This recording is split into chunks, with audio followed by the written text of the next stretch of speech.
Gamers, welcome. A video about first-person shooters, everyone's favourite genre. Quick picture of my clan there. Let's get it on.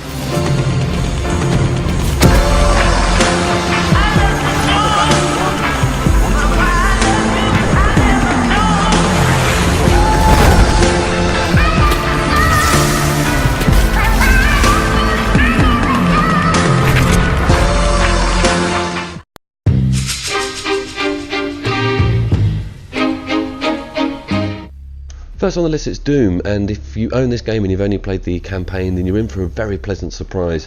id Software and Bethesda came up with a really good multiplayer mode, extremely high octane, extremely slick production value. It's a hell of a lot of fun, it's very quick, there's a lot going on, and there's a lot going on quickly. Thoroughly enjoyed it, completely reminds me of Unreal, and Doom has got its roots in local area network multiplayer, so yeah, these guys know what they're doing.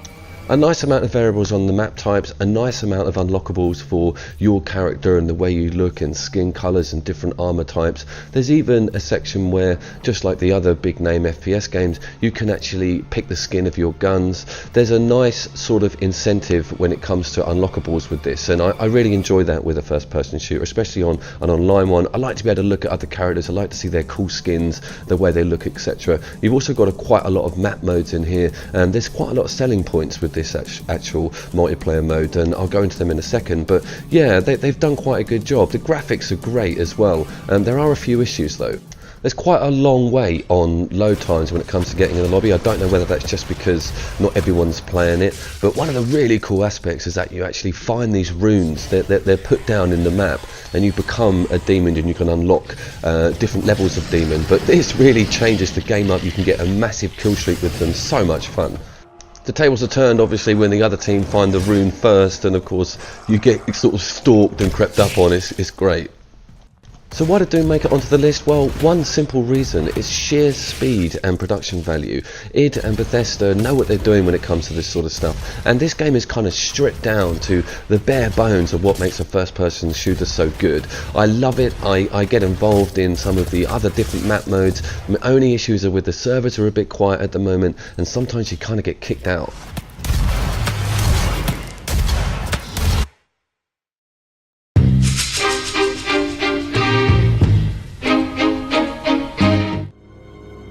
Whoa, prepare to get those jimmies rustled. Number 4 is actually Destiny for me. A game that I have spent a massive amount of time in.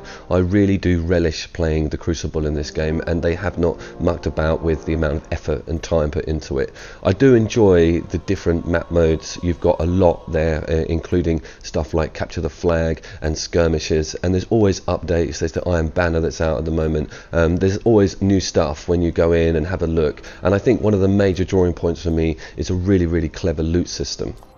What I like about Destiny is how well the servers work. I've never had any lag, I've never been kicked out of a game prematurely, I've never suffered any frame rate issues in the entire time that I've been playing it. They have lavished the maps, everything looks beautiful, the production value is sky high on this game. This multiplayer mode had a massive amount of focus put on it, and one of the coolest things is actually how the loot system works, how everybody looks different. Some people can pull in armor from the single player campaign, etc.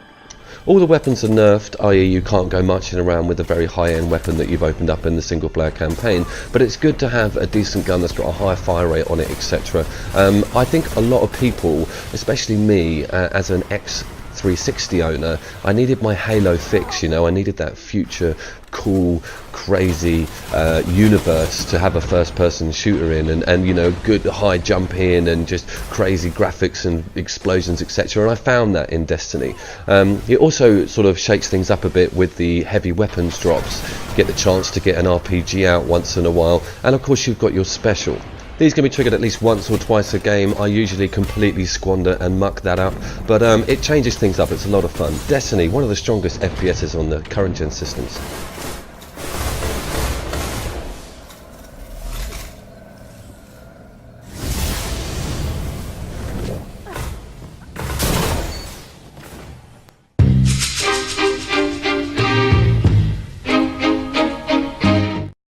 Overwatch is next on the list from Blizzard, and what a game. It's doing so well with its variety on character types and MOBA style gameplay.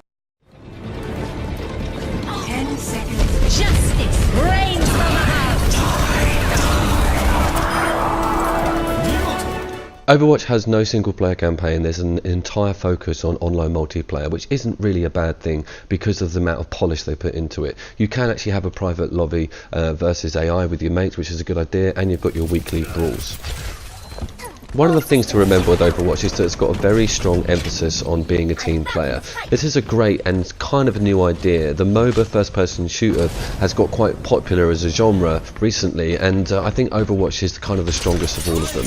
The characters have their own specials, and these specials complement in conjunction with other characters on your team, but also the enemy characters can actually butcher you if you're caught at the wrong point at the wrong time. There's no room for a lone wolf in this game, but technically sometimes there is. You find yourself getting behind enemy lines with characters like Tracer. She offers a really good quick move mobility, and one of the things that stands out is how well done the character models are, how beautiful the skins are, and how much different variety there is in the look of all the characters. One of the things I find myself doing a lot is actually acting as a healer, acting as support. Different characters offer different abilities, which means that you should be at the front, you should be looping round to ruin the team's plans. You can be a thorn in the side, or you can be a spear at the front. You know, it's a really cool idea. I keep going back to it. There's quite a lot of DLC on the way. There's a few complaints about it being a high budget game, but I think it warrants the spend.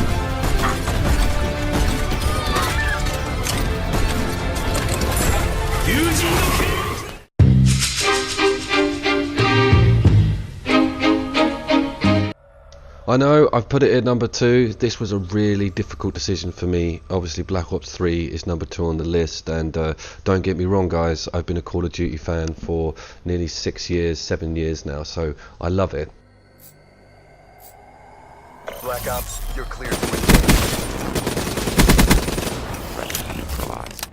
Not really much equals how slick and polished this game actually is, and if you haven't looked at it, it is easily the strongest Call of Duty so far. I mean, the weapon types, the differences in appearance that you can customize, the actual depth on the perks themselves, some of the amazing shit that you see going on, being able to wall jump, being able to double jump. I mean, it breaks up the flow of combat so well, a little bit like Titanfall. These guys really did a sterling job with this game. I love it to bits, I really do. It is a very, very good first-person shooter game, one of the best.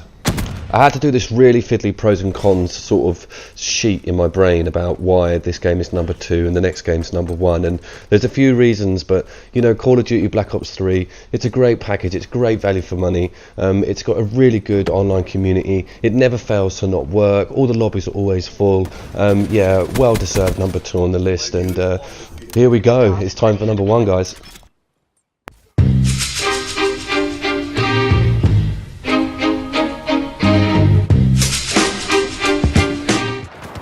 Well, if you paid attention on the intro, then you knew there was one game missing, and it's Battlefield 4. And wow, this game still knocks me on my arse. I mean, it came out in 2013 on the old gen systems. We had a current gen system put on. It did have some issues with servers. They fixed all that up now, and guys, listen up, this is $4.99 at the moment. $4.99. This game is head and shoulders above anything on the market, and there's a few reasons for that. Reason 1, no one does vehicles, both airborne and ground, like Battlefield. The whole series has always been really strong with this front, but this particular game offers a massive amount of variety.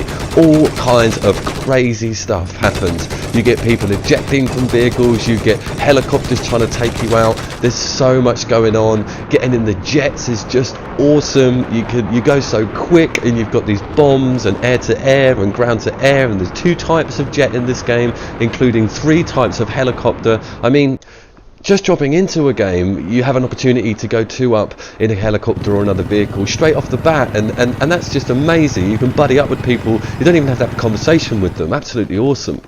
Reason 2, the actual soldier ground level combat is really slick and amazing as well. It can keep up with anything else on the market. It's really tight. Shooting mechanics, the hitboxes are great. Look at the madness that just happens.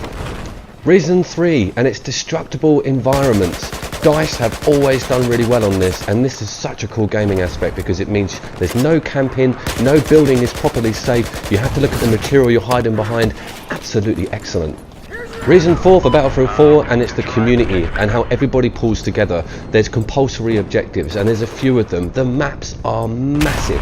The conquest mode is huge amounts of players here. Things boil down to little separate battles in and around the big map.